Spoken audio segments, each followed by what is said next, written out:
Kata Nabi SAW, sampai masanya nanti kamu akan seperti makanan di atas meja makan. Yang satu menarik kakinya, yang satu menarik kepalanya, yang satu menarik dadanya. Aqillatun nahnu yawma idzin ya Rasulullah. Apakah saat itu kami sedikit ya Rasulullah? Bal antum katsirun. Jumlah kamu banyak. Lakinnakum ghusaun ka ghusa'is sail. Tapi kamu seperti buih di tengah lautan yang tak ada kekuatan. Begitulah akhirnya, kerana dia tiada kekuatan, terpecah belah, ada pengkhianatan, ada kemunafikan.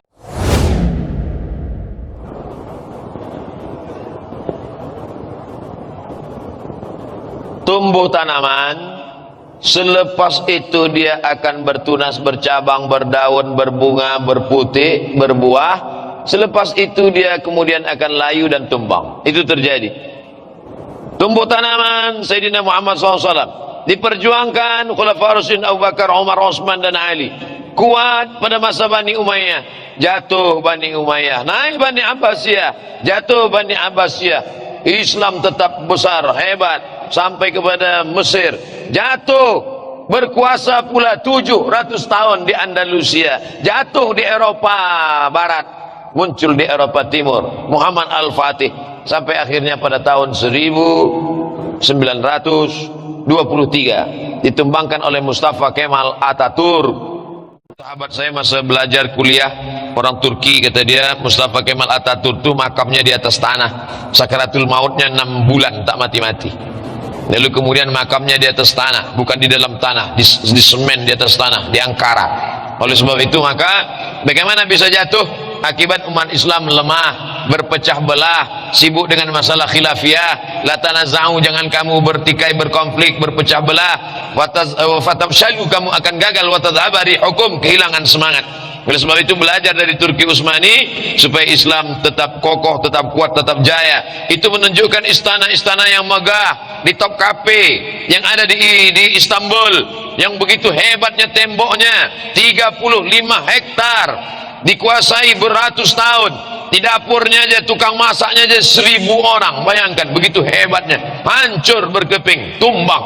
Itu menunjukkan bahwa kekuatan binaan, kekuatan istana, kekuatan tidak kuat. Yang kuat adalah orangnya, mesti dikuatkan, manusianya, orang-orang yang bertakwa, orang-orang yang hebat, orang-orang yang punya kemauan yang kuat, orang-orang yang mujahid fisabilillah. Oleh sebab itu caranya adalah tidak lain, tidak bukan menanamkan akidah, dikuatkan bahwa hidup ini kita tidak terlena dengan dunia. Kata Nabi SAW, sampai masanya nanti kamu akan seperti makanan di atas meja makan. Yang satu menarik kakinya, yang satu menarik kepalanya, yang satu menarik dadanya. Aqillatun nahnu yawma idzin ya Rasulullah. Apakah saat itu kami sedikit ya Rasulullah? Bal antum katsirun. Jumlah kamu banyak. Lakinnakum ghusaun ka ghusa'is sail. Tapi kamu seperti buih di tengah lautan yang tak ada kekuatan. Begitulah akhirnya, kerana dia tiada kekuatan, terpecah belah, ada pengkhianatan, ada kemunafikan. Akhirnya 1923, 1924 tumbang, terpecah belah. Maka yang dikuasai Turki Utsmani itu dulu, sekarang berapa? 42 negara. Dari mulai Ethiopia, jumlah negara Arab saja 22 negara. Yang bukan negara Arab, dari mulai Ethiopia di Afrika sampailah negara Rumania, sampai kepada Eropa Barat, Eropa Timur, itu semua di bawah kekuasaan Turki Utsmani. Nah, kalau ingin mengetahui ini semua, mudah-mudahan dibukakan Allah rezeki, nanti pergi umrah, balik dari umrah singgah ke Turki untuk melihat peninggalan-peninggalan itu semua. Tapi al-Islamu ya'lu, Islam akan tetap tinggi, wala yu'la alaih. Jangan bercerita tentang Turki Utsmani ini lalu umat Islam menjadi lemah, menjadi takut. Tidak. Ada seorang orientalis, orang Yahudi bernama Bernard Lewis. Bernard Lewis. Kata Bernard Lewis, tahun 2050 umat Islam akan menguasai Europe.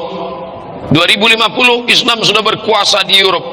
Itu yang berkata begitu bukan orang Islam. Tak sampai 100 tahun lagi. Dari mana analisa dia? Jerman akan diisi oleh imigran-imigran yang datang berpindah dari Turki. Orang Turki sudah memenuhi Jerman. Spanyol dengan Prancis diisi oleh orang Aljazair, Maroko, Mauritania, Tunisia mengisi. UK diisi oleh muslim-muslim yang datang dari India, Bangladesh, Pakistan. Tempat-tempat strategik diisi oleh orang Islam. Sedangkan mereka punah. Kenapa punah? Sebab mereka tidak mau menikah. LGBT terkena virus HIV AIDS, meninggal dunia. Sedangkan umat Islam pula banyak anak, makan tidur 10. Otaknya cerdas, banyak. Sekarang sudah, Masya Allah, Tabarakallah. Bernard Lewis, Yahudi ketakutan Islam akan banyak, Islam akan, tidak dengan cara perang. Islam menguasai Europe tidak dengan cara perang, tapi dengan cara apa? Dengan kekuatan ilmu pengetahuan. Maka Islam yang paling cepat pertumbuhannya, amat sangat pesat, adalah di Europe hari ini. Maka muncullah Islamfobia, ketakutan terhadap Islam, takut mereka.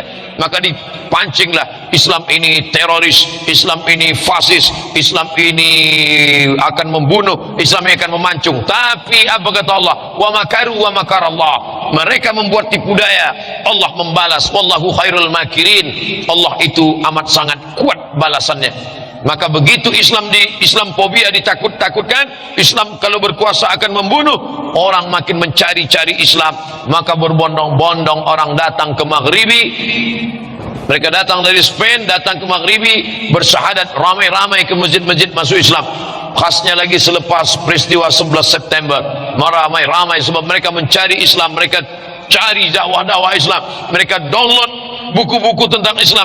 Akhirnya mereka wara'aitan nasa idza jaa nasrullah, kalau sudah datang pertolongan dari Allah, wal fath, kemenangan, wara'aitan nasa yadkhuluna fi dinillahi afwaja. Dan saya percaya janji Allah Subhanahu wa taala, innaka la tukhliful mi'ad. Ada satu yang belum. Nabi dulu berjanji 700 tahun lamanya, la tuftahanna al-Qastantiniyatu, nanti Konstantinopel pasti akan direbut oleh umat Islam.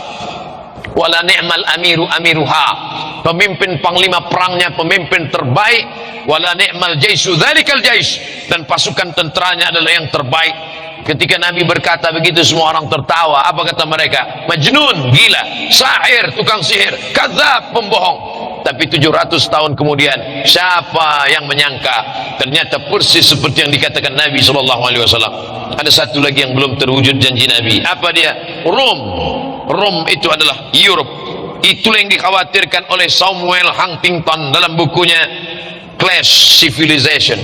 Itu juga yang dikhawatirkan oleh Bernard Lewis. Tapi janji Allah SWT akan terwujud, tidak dengan perang, tidak dengan membunuh, tapi dengan apa? Dengan ilmu pengetahuan. Akan lahir sarjana-sarjana, akan lahir Muslim scholar yang akan menunjukkan tanda-tanda kebesaran Allah. Sanurihim ayatina fil afaq, kami akan tunjukkan tanda-tanda kebesaran kami di atas langit, kata Allah. Wa fi anfusihim, bahkan dalam diri mereka, hatta yatabayyana lahum annahul haq, sampai nyata bahwa janji Allah itu akan benar, janji Allah itu akan terwujud. Al-Islamu ya'lu, Islam tinggi, wala yu'la alaih, tidak ada yang melebihi daripada Islam.